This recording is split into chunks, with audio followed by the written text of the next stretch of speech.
maxaa dhici lahaa haddii 5 daqiiqo oo keliya la waayo oksijiinta?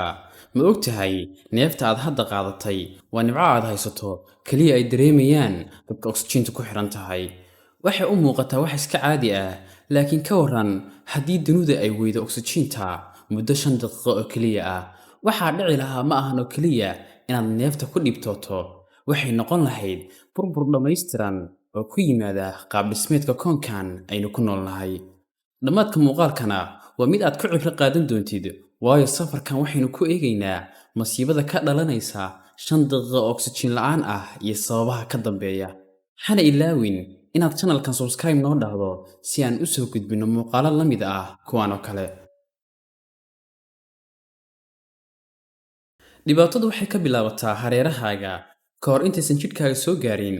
Waxa ugu horreeya aad arkayso waa dhismayaasha oo dumaya sidii ciid oo kale. Sababtuna oksijiintu ma ahan oo keliya gaas aan neefsanno, ee waa unugga isku haya shubka iyo concrete-ka. Maaddooyinka carbon dioxide iyo oksijiinka ayaa laga maarmaan u ah in maaddada shubku ay isku hayso si adag. Haddii oksijiinka laga saaro, shubku wuxuu luminayaa awooddiisii xiriirka ee bending agent, wuxuuna isku beddelayaa boodh.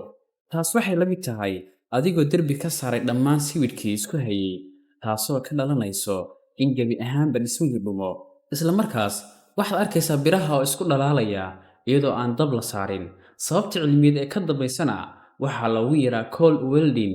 Biraha caadiyan waxaa ku wareegsan lakab yar oo oksijiin ah oo la yiraahdo oxidation layer, kaasoo u diida inay isku dhalaalaan biraha marka ay istaabtaan ama isku dhowaadaan. Haddii lakabkaas oksijiinka ah la waayo, bir kasta oo bir kala taabata way isku dhalaalaysaa, waxayna isla markiiba isku beddelaysaa hal xabbo oo bir ah. Mashiinada, gawaarida iyo warshadaha oo dhan waxay noqon lahaayeen hal bir oo weyn oo aan dhaqaaqayn. Matoorada duniduna waxay istaagayaan isla ilbiriqsigaas, sababtoo ah in matoorada gubashada ama internal combustion enginesku ay u baahan yihiin 3 waxyaabood: shidaal, dab iyo oksijiin.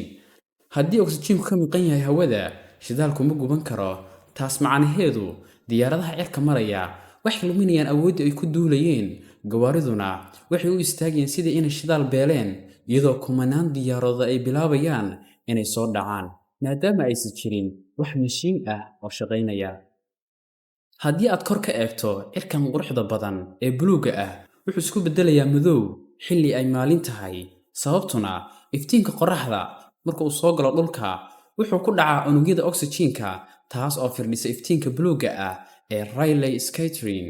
Oksijiin la'aantiis iftiinku ma firdhiyo, taasoo ka dhigan inuu cirku u ekaan doono meel bannaan oo mugdi ah, xitaa haddii ay maalinimo tahay. Isla ilbiriqsiyadaas, dhegahaaga gudaha ayaa qarxaya. Sababta ayaana ah in oksijiinku uu ka kooban yahay 21% cadaadiska hawada.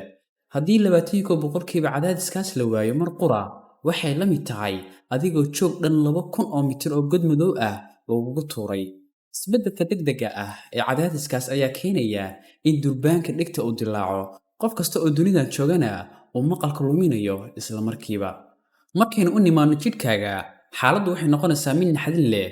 Maqaarkaaga wuxuu bilaabayaa inuu gubto si aad u daran, sababtuna lakabka ozone ee naga difaaca fallaaraha halista ah ee ultravioletka qorraxda wuxuu ka samaysan yahay unugyo oksijiin ah.